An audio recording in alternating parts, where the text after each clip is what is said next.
नमस्कार दोस्तों। तो आप लोग कैसे हैं? उम्मीद करता हूं कि आप लोग अच्छे होंगे।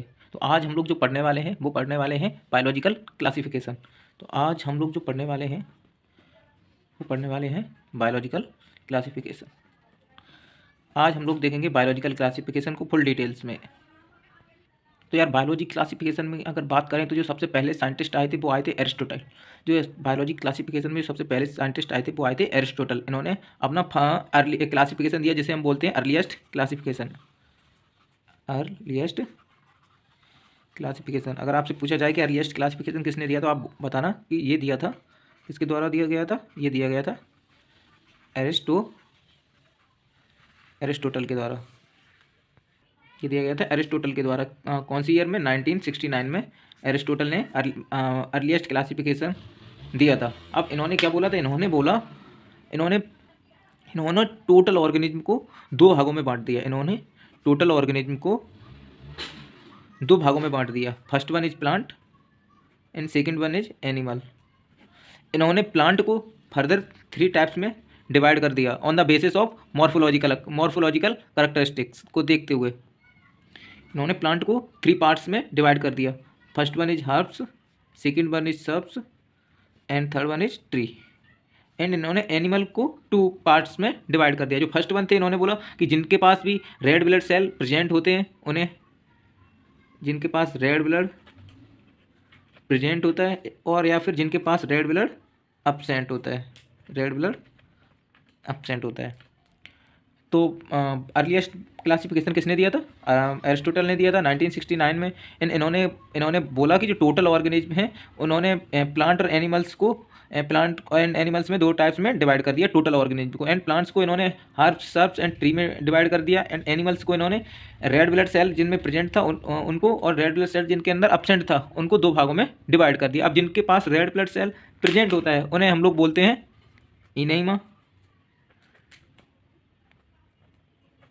एंड जिसके पास रेड ब्लड सेल एब्सेंट होता है इन्होंने बोला था उन्हें एनाइमा।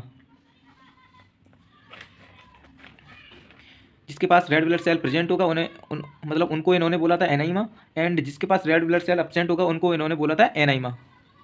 और ये क्लासिफिकेशन इन्होंने क्या देख के दिया था? इन्होंने यूज किया था on the basis of morphological character को यूज करके। इन्होंने टोटल ऑर्गेनिज्म को herb, shrub, tree and red blood cell present and red blood cell absent में डिवाइड कर दिया था।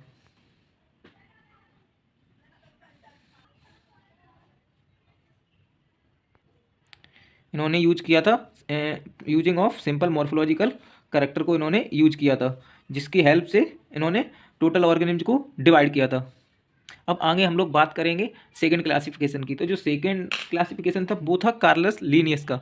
जो सेकंड क्लासिफिकेशन था कार्लस लीनियस का, कार्लस लीनियस का। अब उसके बाद कार्लस लीनियस आए। कार्लस लीनियस ने पूरे टोटल ऑर्गेनिज्म को 2 किंगडम क्लासिफिकेशन में डिवाइड कर दिया। जो पहला किंगडम क्लासिफिकेशन था वो इन्होंने प्लांटी बोला and second one is Animalia. तो कार्लस लीनियस ने 2 किंगडम क्लासिफिकेशन दिया। इन्होंने 2 किंगडम क्लासिफिकेशन दिया था। 2 किंगडम क्लासिफिकेशन दिया था कार्लस लीनियस ने। इन्होंने प्लांटी एंड एनिमलिया को 2 किंगडम के बारे में बताया, एक Plantae and Animalia. Plantae and Animalia के बारे में इन्होंने क्या बताया? इन्होंने बोला कि जिसके पास भी सेल वॉल प्रेजेंट होगी, जिसके पास भी सेल वॉल प्रेजेंट होगी उसे इन्होंने डाल दिया प्लांटी के अंदर, किंगडम प्लांटी के अंदर। इन्होंने बोला कि जिसके पास भी सेल वॉल प्रेजेंट होगी वो आएगा प्लांटी के अंदर। एंड जिसके पास सेल वॉल एब्सेंट होगी वो आएगा एनिमलिया के अंदर। इन्होंने बोला कि जिसके पास सेल वॉल प्रेजेंट होगी वो आएगा प्लांटी के अंदर एंड जिसके पास सेल वॉल एब्सेंट होगी वो आएगा एनिमलिया के अंदर। तो जिसके पास सेल वॉल प्रेजेंट होगी वो आएगा किंगडम प्लांटी के अंदर एंड जिसके पास सेल वॉल एब्सेंट होगी वो आएगा एनिमलिया के अंदर। बट इसमें भी प्रॉब्लम थी। बट इसमें प्रॉब्लम ये थी कि bacteria, blue green algae, fungi, bryophytes, इन सब में सेल वॉल प्रेजेंट होती है। बट ये सारे रखे गए थे किसके अंदर? इन्होंने क्या किया कि बैक्टीरिया को भी प्लांटी के अंदर डाल दिया। इन्होंने bacteria included under kingdom Plantae. तो इन्होंने क्या किया कि बैक्टीरिया को भी प्लांटी के अंदर डाल दिया। इन लीनियस साहब ये नहीं बता पाए कि कौन यूकेरियोटिक है, कौन प्रोकैरियोट्स है, कौन यूनिसेलुलर है, कौन मल्टीसेलुलर है, कौन फोटोसिंथेटिक है एंड कौन फोटोसिंथेटिक नहीं है। इन्होंने जिसके पास भी सेल वॉल प्रेजेंट थी वो इन्होंने प्लांटी के अंदर डाल दी, एंड जिसके पास भी सेल वॉल एब्सेंट थी वो इन्होंने एनिमलिया के अंदर डाल दिया। तो ये काफ़ी चले, बट कुछ समय बाद ये भी फेल हो गए। उसके बाद आया थ्री किंगडम क्लासिफिकेशन। उसके बाद आया थ्री किंगडम क्लासिफिकेशन। हालांकि ये एनसीईआरटी में नहीं दिया गया, बट आपकी नॉलेज के लिए ये देख लीजिएगा कि थ्री किंगडम क्लासिफिकेशन किसने दिया था। ये दिया था हक्कल ने। हक्कल ने इन्होंने क्या क्या बताया था, इन्होंने बताया प्लांटी, इन्होंने बोला थ्री किंगडम क्लासिफिकेशन के अंडर आएगा प्लांटी प्लस एनिमलिया प्लस इन्होंने बोला प्रोटिस्टा। एंड उसके बाद हक्कल के बाद थ्री किंगडम क्लासिफिकेशन के बाद फोर किंगडम क्लासिफिकेशन आया। एंड उसके बाद फोर किंगडम क्लासिफिकेशन आया, जो कि किसने दिया था। फोर किंगडम क्लासिफिकेशन आया जो कि हमें कॉपलैंड ने दिया था। Four kingdom classification was discovered by किसने, कोपलैंड ने। इन्होंने फोर किंगडम क्लासिफिकेशन के अंदर क्या क्या बताया, इन्होंने बताया प्लांटी, एनिमलिया प्लस इन्होंने प्रोटिस्टा, एंड इन्होंने जो एक नया किंगडम क्लासिफाई किया था वो किया था मोनेरा। इन्होंने एक नया किंगडम क्लासिफाई किया था वो किया था मोनेरा। उसके बाद जो सबसे ज़बरदस्त जो किंगडम क्लासिफिकेशन आया वो आया फाइव किंगडम क्लासिफिकेशन, जो आया फाइव किंगडम क्लासिफिकेशन, जो कि किसने दिया था, जो कि दिया था आर एच बिटेकर साहब ने, आर एच बिटेकर जी ने। इन्होंने दिया फाइव किंगडम क्लासिफिकेशन। किसने डिस्कवर किया था, R H Whittaker was discovered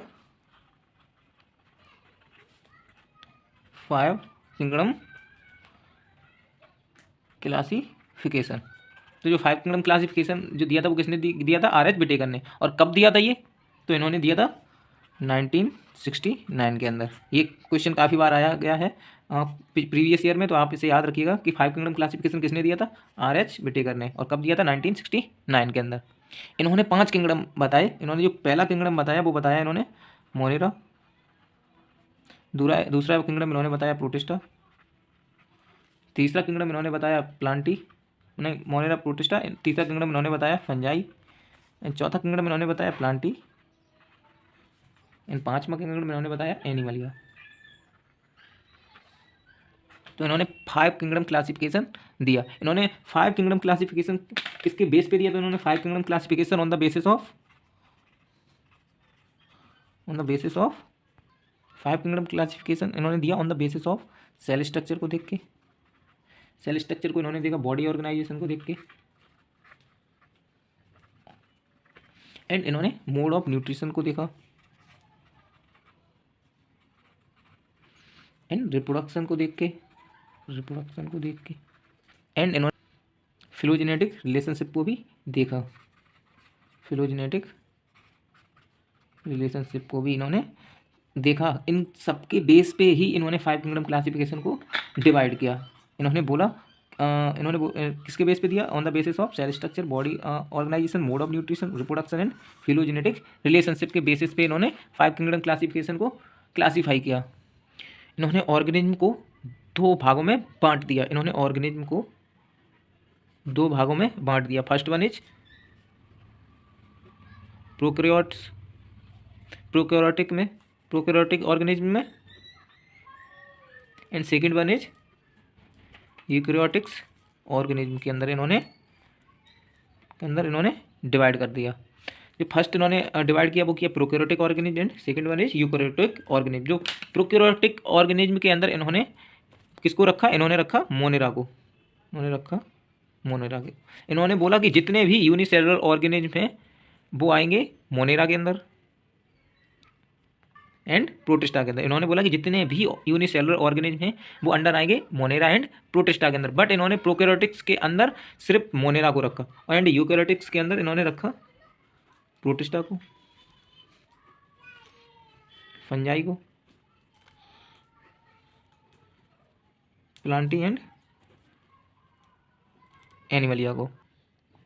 इन्होंने ऑर्गेनिज्म को 2 कैटेगरी में डिवाइड कर दिया। First one is prokaryotics organism, second one is eukaryotics organism. जो प्रोकैरियोटिक के अंदर उन्होंने रखा मोनेरा को, एंड यूकैरियोटिक्स के अंदर इन्होंने रखा protista, fungi, Plantae and Animalia. अब इनकी बॉडी ऑर्गेनाइजेशन कहते हैं, जो मोनेरा है वो है unicellular, protista is also unicellular, and fungi है वो मल्टी सेलुलर ऑर्गेनिज्म है,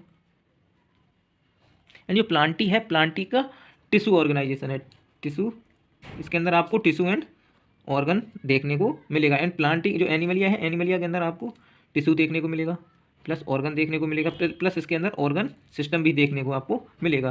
प्लांटी के अंदर टिश्यू एंड ऑर्गन देखने को मिला था, एंड एनिमलिया के अंदर आपको टिश्यू, ऑर्गन सिस्टम आपको देखने को मिलेगा। तो ये तो हो गया basics of classification, basics of classification. तो इस वीडियो को हम यहीं पे ख़त्म करते हैं, अगली वीडियो में आगे की तरफ देखेंगे। तो अगर आपको ये वीडियो पसंद आया हो तो हमारे चैनल को सब्सक्राइब कर लीजिएगा। Thank you.